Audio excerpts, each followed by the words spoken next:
ਬੰਦਾ ਸੀ ਕੋਈ ਤੇ ਉਹਨੂੰ ਕਿਸੇ ਥਾਂ ਤੋਂ ਹੀਰਾ ਮਿਲਿਆ, ਹੀਰਾ ਬੜਾ ਖੂਬਸੂਰਤ ਸੀ। ਹੀਰਾ ਲੈ ਕੇ ਉਹ ਸੁਨਿਆਰੇ ਕੋਲ ਚਲਾ ਗਿਆ। ਸੁਨਿਆਰੇ ਨੂੰ ਆਂਦਾ ਕਿ ਇਹਦੀ ਜਿੰਨੀ ਕੀਮਤ ਹੈ ਨਾ ਉਹ ਮੈਨੂੰ ਦੇ ਦੇ। ਸੁਨਿਆਰੇ ਨੇ ਆਖਿਆ ਕਿ ਇਹਦੀ ਇੰਨੀ ਕੀਮਤ ਹੈ ਕਿ ਅਗਰ ਮੈਂ ਸਾਰੇ ਬਾਜ਼ਾਰ ਦਾ ਰੇਟ ਵੀ ਲਾ ਲਾਣਾ, ਸਾਰੀਆਂ ਦੁਕਾਨਾਂ ਸਾਰਾ ਜ਼ੇਵਰ ਵੇਚ ਦਿਆਂ, ਤੇ ਤਾਂ ਵੀ ਇਸ ਹੀਰੇ ਦੀ ਕੀਮਤ ਨਹੀਂ ਮੈਂ ਚੁਕਾ ਸਕਦਾ। ਲਿਹਾਜ਼ਾ ਤੂੰ ਇਸ ਹੀਰੇ ਨੂੰ ਬਾਦਸ਼ਾਹ ਦੀ ਖਿਦਮਤ ਵਿੱਚ ਲੈ ਜਾ, ਉਹ ਇਸ ਹੀਰੇ ਦੀ ਕੀਮਤ ਲਾਏਗਾ। ਜਿਹੜਾ ਬੰਦਾ ਅੱਜ ਮੇਰੀ ਇਹ ਗੱਲ ਮੁਕੰਮਲ ਸੁਣ ਲਏਗਾ ਨਾ, ਇਨਸ਼ਾਅੱਲਾ ਤਾਲਾ ਕਬਰ ਦੀਆਂ ਕੰਧਾਂ ਤੱਕ ਉਹ ਰਾਣੇ ਨੇ ਇਹਨੂੰ ਯਾਦ ਰੱਖੇਗਾ ਕਿਸੇ ਬੰਦੇ ਨੇ ਗੱਲ ਸੁਣਾਈ ਸੀ। ਗੱਲ ਬੜੀ ਕੰਮ ਦੀ।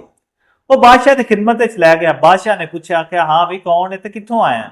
ਉਹਨੇ ਆਖਿਆ ਬਾਦਸ਼ਾਹ ਸਲਾਮਤ, ਤੁਹਾਡੀ ਨਗਰੀ ਦਾ ਹੀ ਆ ਮੈਂ, ਤੇ ਆ ਮੈਨੂੰ ਹੀਰਾ ਮਿਲਿਆ, ਇਹਦੀ ਕੀਮਤ ਲਾਓ। ਬਾਦਸ਼ਾਹ ਨੇ ਆਪਣੇ ਵਜ਼ੀਰਾਂ ਮਸ਼ੀਰਾਂ ਨੂੰ ਬੁਲਾਇਆ, ਆਖਿਆ ਦੱਸੋ ਵੀ ਇਹ ਹੀਰਾ ਕਿੰਨੇ ਕੁ ਦਾ? ਉਹ ਵਜ਼ੀਰਾਂ ਮਸ਼ੀਰਾਂ ਨੇ ਜਿਹੜੇ ਸੁਨਿਆਰੇ ਸਿਨੂਰੇ ਰੱਖੇ ਸਨ ਉਹਨਾਂ ਨੂੰ ਬੁਲਾਇਆ, ਆਖਿਆ ਹਾਂ ਵੀ ਦੱਸੋ ਇਹਦੀ ਕੀ ਕੀਮਤ ਹੈ? ਉਹ ਸੁਨਿਆਰਿਆਂ ਨੇ ਆਖਿਆ ਬਾਦਸ਼ਾਹ ਸਲਾਮਤ, ਇਸ ਹੀਰੇ ਦੀ ਕੀਮਤ ਇੰਨੀ ਹੈ ਕਿ ਅਗਰ ਤੁਸੀਂ ਸਾਰੀ ਬਾਦਸ਼ਾਹੀ ਵੀ ਲੁਟਾ ਦੋ ਨਾ, ਤਾਜ ਤਖਤ ਸਾਰਾ ਕੋਈ ਦੇ ਦਿਓ, ਤੇ ਫਿਰ ਵੀ ਇਸ ਹੀਰੇ ਦੀ ਕੀਮਤ ਨਹੀਂ ਚੁਕਾ ਸਕਦੇ। ਬਾਦਸ਼ਾਹ ਨੇ ਆਖਿਆ ਬੜਾ ਖੂਬਸੂਰਤ, ਫਿਰ ਤੇ ਹੀਰਾ ਬੜਾ ਕੀਮਤੀ ਹੀਰਾ ਹੈ।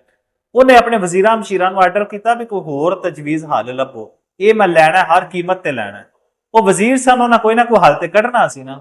ਉਹਨੇ ਆਖਿਆ ਇੰਜ ਕਰੋ ਕਿ ਇਸ ਬੰਦੇ ਨੂੰ ਆਖੋ ਕਿ ਸਵੇਰ ਤੋਂ ਲੈ ਕੇ ਸ਼ਾਮ ਤੱਕ ਆ ਸਾਡੇ ਤਖਤ ਦੇ, ਤਾਜ ਦੇ, ਮਹੱਲ ਦੇ ਸਾਰੇ ਦਰਵਾਜ਼ੇ ਖੁੱਲੇ ਹੋਏ ਨੇ ਇਹਦੇ ਵਾਸਤੇ, ਜੋ ਚਾਹੁੰਦਾ ਹੈ ਇਹ ਲਿਜਾ ਸਕਦਾ। ਸਵੇਰ ਤੋਂ ਲੈ ਕੇ ਸ਼ਾਮ ਤੱਕ ਇਹਦੇ ਵਾਸਤੇ ਦਰਵਾਜ਼ੇ ਖੋਲ ਦਿਓ, ਇਹਦੀ ਕੀਮਤ ਅਦਾ ਹੋ ਜਾਏਗੀ।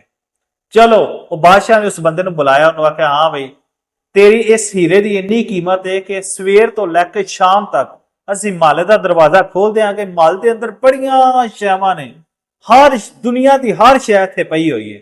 ਤੂੰ ਅਗਰ ਲਿਜਾਣਾ ਚਾਹਵੇਂ ਨਾ, ਜੋ ਚਾਹਵੇਂ ਲਿਜਾਣਾ ਤੇ ਇੱਥੋਂ ਲੈ ਜਾ। ਸਵੇਰ ਤੋਂ ਲੈ ਕੇ ਸ਼ਾਮ ਤੱਕ ਤੇਰੇ ਕੋਲ ਟਾਈਮ ਹੈ, ਢੋਲ ਹੈ ਜਿੰਨਾ ਸਮਾਨ ਤੇਰੇ ਕੋਲ ਢੋ ਹੁੰਦਾ, ਜੋ ਕੁਛ ਲਿਜਾਣ ਦਾ ਲੈ ਜਾ।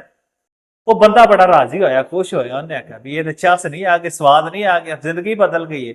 ਉਹ ਬੰਦਾ ਆਪਣੇ ਘਰ ਗਿਆ, ਉਹਨੇ ਸ਼ਾਮ ਦੀ ਰੋਟੀ ਵੀ ਕੋਈ ਨਾ ਖਾਧੀ, ਸਾਰੀ ਰਾਤ ਵੀ ਇਸੇ ਖੁਸ਼ੀ ਦੇ ਵਿੱਚ ਕਿ ਸਵੇਰ ਨੂੰ ਤੇ ਬਸ ਅਰਬਾਂ ਪਤੀ ਖਰਬਾਂ ਪਤੀ ਹੋ ਜਾਣਾ। ਚਲੋ ਸਵੇਰ ਹੋਈ, ਸਰਗੀ ਹੋਈ, ਉਸ ਬੰਦੇ ਨਮਾਜ਼ ਪੜ੍ਹੀ। ਨਮਾਜ਼ ਪੜ੍ਹ ਕੇ ਨਾ ਤੇ ਬਾਦਸ਼ਾਹ ਦੇ ਮਹੱਲ ਵੱਲ ਚਲਾ ਗਿਆ, ਤੇ ਬਾਦਸ਼ਾਹ ਦੇ ਮਹੱਲ ਦੇ 7 ਦਰਵਾਜ਼ੇ ਖੁੱਲੇ ਹੋਏ।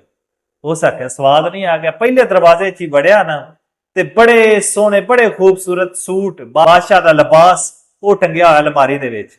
ਉਹਨੇ ਵੇਖਿਆ, ਉਹਨੇ ਕਿਹਾ ਆ ਵੀ ਨਹੀਂ ਸੋਹਣਾ। ਉਹਨੇ ਪਾਪ ਉਗਣਾ ਚੈੱਕ ਕੀਤੇ ਸਾਰੇ, ਉਹਨੇ ਕਿਹਾ ਵੀ ਨਹੀਂ ਸੋਹਣਾ, ਆ ਵੀ ਨਹੀਂ ਸੋਹਣਾ।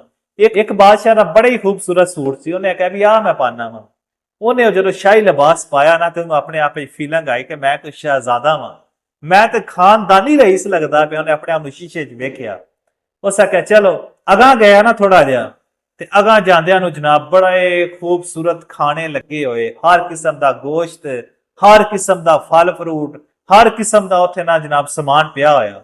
ਹੁਣ ਇਹਨੇ ਆਖਿਆ ਵੀ ਮੈਂ ਖਾਣਾ ਹਰ ਕਿਸਮ ਦਾ। ਜ਼ਾਹਰ ਭੁੱਖ ਵੀ ਇਹਨੂੰ ਲੱਗੀ ਹੋਈ ਸੀ, ਇਹਨੇ ਤਾਂ ਜ਼ਿੰਦਗੀ 'ਚ ਕਦੀ ਉਹ ਖਾਣੇ ਖਾਦੇ ਵੀ ਨਹੀਂ ਸਨ। ਉਹ ਯਾਰ ਖਾਣੇ ਕੀ ਇਹਨੇ ਵੇਖੇ ਵੀ ਨਹੀਂ ਸਨ ਕਦੀ। ਜਦੋਂ ਖਾਣੇ ਸਾਹਮਣੇ ਆਏ ਨਾ, ਤੇ ਇਹਨੇ ਫਟੋਫਟ ਜਨਾਬ ਉਹ ਖਾਣੇ ਜਿਹੜੇ ਨਾ ਜਿੰਨਾ ਹੋ ਸਕਦਾ ਸੀ ਪੇਟ ਭਰ ਕੇ ਖਾ ਲਿਆ। ਇੰਨੀ ਦੇਰ ਨੂੰ 9-10 ਦਾ ਟਾਈਮ ਹੋ ਗਿਆ। 9-10 ਦਾ ਟਾਈਮ ਹੋਇਆ, ਸਾਹਮਣੇ ਅਗਾ ਗਿਆ ਤੇ ਅੱਗੇ ਇੱਕ ਬੈੱਡ ਲੱਗਾ ਹੋਇਆ। ਬੈੱਡ ਬੜਾ ਖੂਬਸੂਰਤ ਸ਼ਾਹੀ ਬੈੱਡ।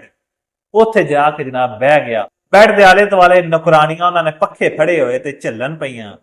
ਉਹਦੀ ਅੱਖ ਲੱਗ ਗਈ। ਉਹਨੇ ਕਿਹਾ ਮੈਂ ਝੱਟ ਆਰਾਮ ਕਰਨਾ ਚਾਹੁੰਦਾ। ਉਹਨੇ ਕਿਹਾ ਤੂੰ ਇਜਾਜ਼ਤ ਹੈ, ਤੂੰ ਸਭ ਕੁਝ ਹੁਣ ਕਰ ਸਕਣਾ।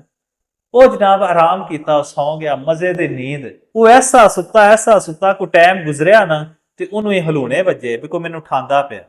ਉਹਨੇ ਵੇਖਿਆ, ਉਹਨੇ ਕਿਹਾ ਹਾਂਜੀ ਮੈਨੂੰ ਉਠਾਇਆ ਕਿਉਂ? ਉਹਨੇ ਕਿਹਾ ਪਤਾ ਟਾਈਮ ਹੋ ਗਿਆ, ਚਲੋ ਹੁਣ। ਉਹਨੇ ਆਖਿਆ ਮੈਂ ਤਾਂ ਅਜੇ ਕੋਈ ਸ਼ੈ ਵੀ ਨਹੀਂ ਫੜੀ।